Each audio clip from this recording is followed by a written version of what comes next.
Welcome to the evening episode of Toothy Trivia. I'm your host, Emma, and I hope you had an awesome day. I'm going to tell you about another show by Podcast Playground while you floss and get your toothbrush ready, so go ahead and get started with that.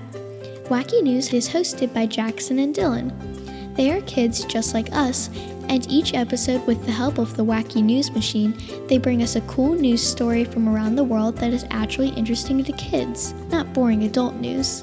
Each episode also has a number of kid-friendly wacky jokes that are sure to make you giggle. If you subscribe to Wacky News, you will always get the latest episodes and can impress your friends with cool stories and funny jokes on the bus, at school, during lunch, or whenever you want. Just go to podcastplayground.com to learn more about and subscribe to Wacky News. Now it's time to get those teeth of yours brushed. Are you ready? Let's go! Today's trivia theme is cotton candy. There is less sugar in cotton candy than in soda. An average 12-ounce can of soda contains 39 grams of sugar and 140 calories. It's a much heavier treat than many other sweets because it's a dense liquid that contains a lot of syrup and sweetening agents. By contrast, the method that creates cotton candy puts more air than sugar into the sweet. When you munch on cotton candy, you are eating mostly air. What's in a normal serving of cotton candy? 2 tablespoons of sugar and a lot of air. It wasn't called fairy floss because it was a treat that people ate at fairs. Instead, it was called that because it reminded people of magic. Centrifugal force was not commonly understood at the time, so to watch cotton candy being made was something like watching a magic trick. The small, delicate-looking candy fibers then clumped up to become a fluffy ball that is remarkably like a cloud.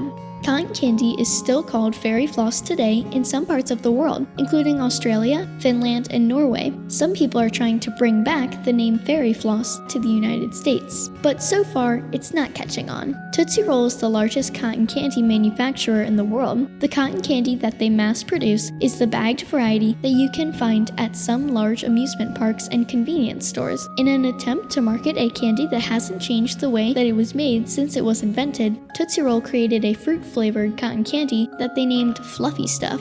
This is typically the kind that you will find for holidays. Snowballs come out for Christmas, spider webs for Halloween, and cottontails for Easter are the most popular varieties. Japanese and Chinese cotton candy vendors have turned the spinning of sugar from something simple and easy into a form of art so popular that classes are offered in a number of large cities. Once it's spun onto cones, it is shaped with toothpicks, chopsticks, tongs, and other wooden instruments to make a number of different shapes and patterns. Different colors are even spun on top of each other to create things like multicolored flowers and other cool designs. And you're done. Weren't those 2 minutes easy? And don't forget to go to podcastplayground.com and subscribe to Toothy Trivia so you can get every episode and never rush your brushing again.